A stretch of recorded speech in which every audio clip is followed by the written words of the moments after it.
I started teaching in East Hull in, well, it was 13 years ago, 15 years ago now.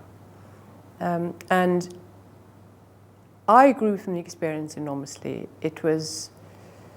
I had never actually taught a group of children before, let alone an entire school.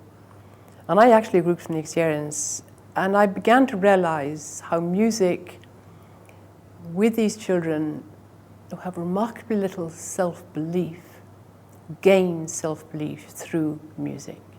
And through self-belief comes confidence.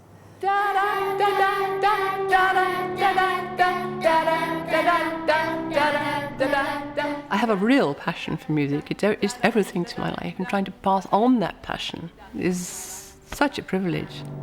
That's rhythm. Rhythm is what music's all about, isn't it? I laugh a great deal with the children, but they also know that I respect them, and that's another thing, because they learn to respect each other. And if they're in a little group and one of them has a bit of a failure, they perhaps sing the wrong note, they're all comforting her rather than laughing at her. I am flying like a bird. But my thing is the sheer joy of teaching him. I think it's an enormous privilege. It's also, you are given the most extraordinary sense of power in a way. And power is not a word I like using about teaching because it sounds wrong about children. But you have the power to change a child's life for the better as a teacher. And I call that one of the best privileges any person could ever have. Be with you to be free.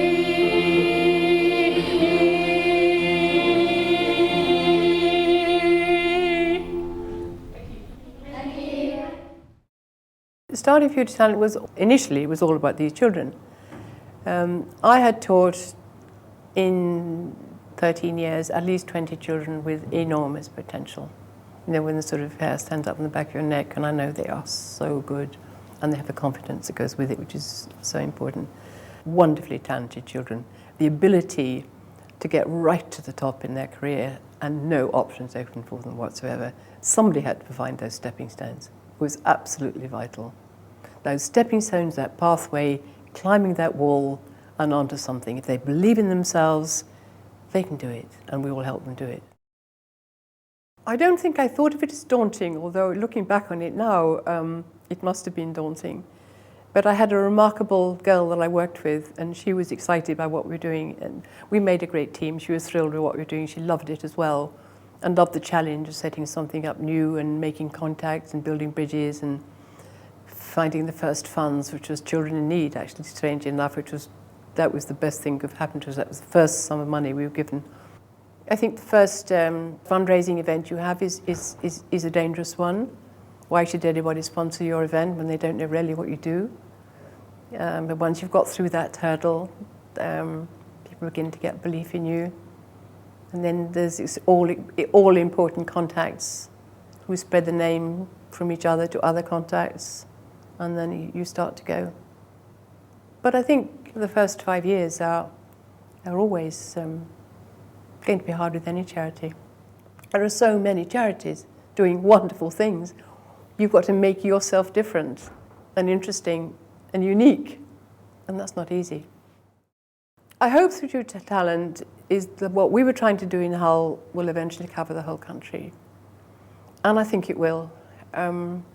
If there are children like that in East Hull who have low expectations and lack self-belief to do music well enough, then there are children like that all over the UK.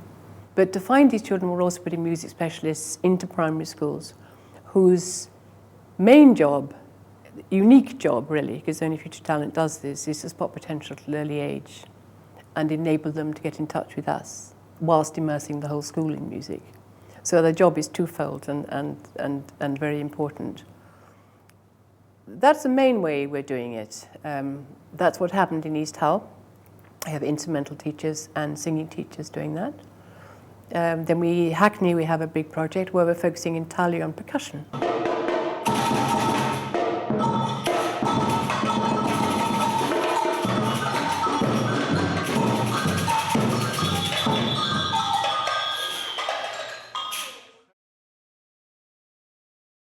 Daisy is a lovely story because she's the first child we ever funded, and really she is the story of what we're all about and what can happen.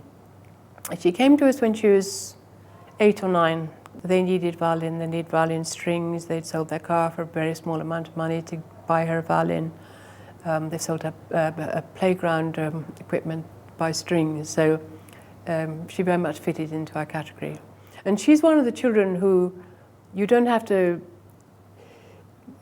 give them children role models to want them to be musicians. She just knew in her heart she wanted to be a musician. She didn't know why, what it was all about. She just loved her violin. So we gave her violin. We provided her with private tuition. She then got into Lincoln Minster School with a scholarship. She got to the stage when she is eligible for government funding. And so that's where we can cut off, and we got her there. And that we did what we were made to do, provide stepping stones for the talented child till they get to where someone else takes over and recognises that talent.